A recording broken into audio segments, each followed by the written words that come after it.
Psychotic disorders are characterized by unusual thinking, disordered perceptions, and odd behaviors. Psychosis is a condition in which a person loses contact with actual reality through delusions, hallucinations, or some mixture of both. According to the DSM-5, delusions are a fixed false belief that persists despite conflicting evidence.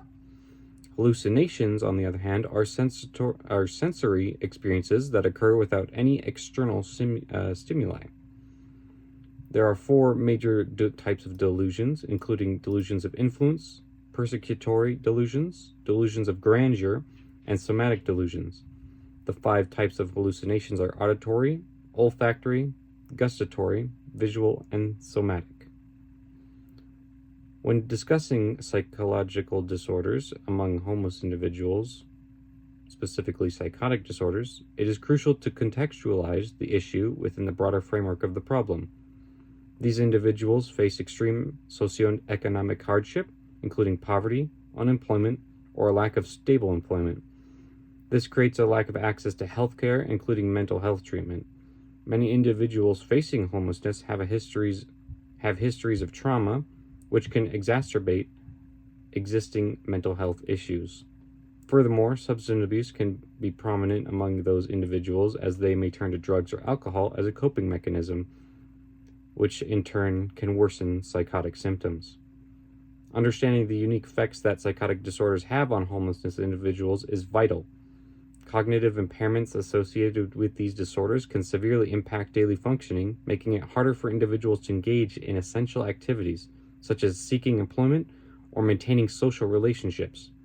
Symptoms like hallucinations and delusions can lead to increased social withdrawal, further isolating these individuals from potential support networks.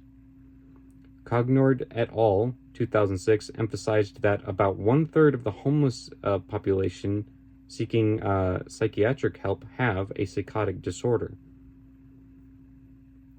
The articles we found almost all recognize and acknowledge the risk factors of such things like substance abuse, lack of social support systems, global and individual country systemic issues, all surround mental health and homelessness.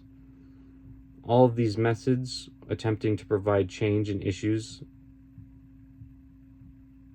such as a lack of mental health care or accommodations for those in need of shelter and treatment.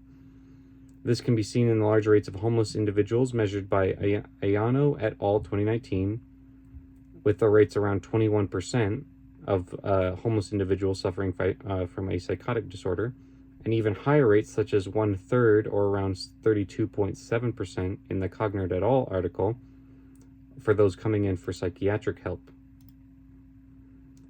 These articles share resemblance to one another in the statistics for their findings and rates of homelessness with psychosis or psychotic disorders.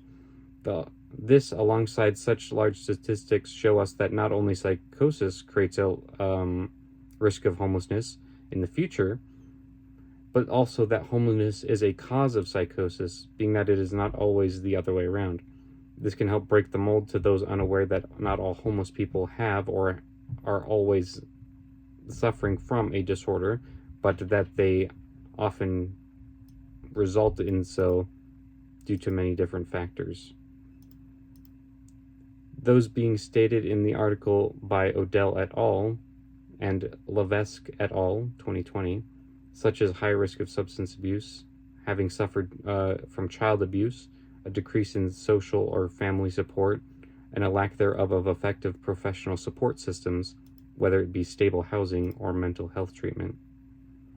In our first video, Dr. Maureen Murphy-Ryan, who is a resident psychiatrist at the University of Washington, discusses the often misunderstood symptoms of psychosis in individuals experiencing homelessness. She discusses the difference between positive symptoms, symptoms that add experiences, and negative symptoms, ones that indicate a loss of function. Dr. Murphy-Ryan advocated for an integral approach for combining housing support and treatment rather than one before the other.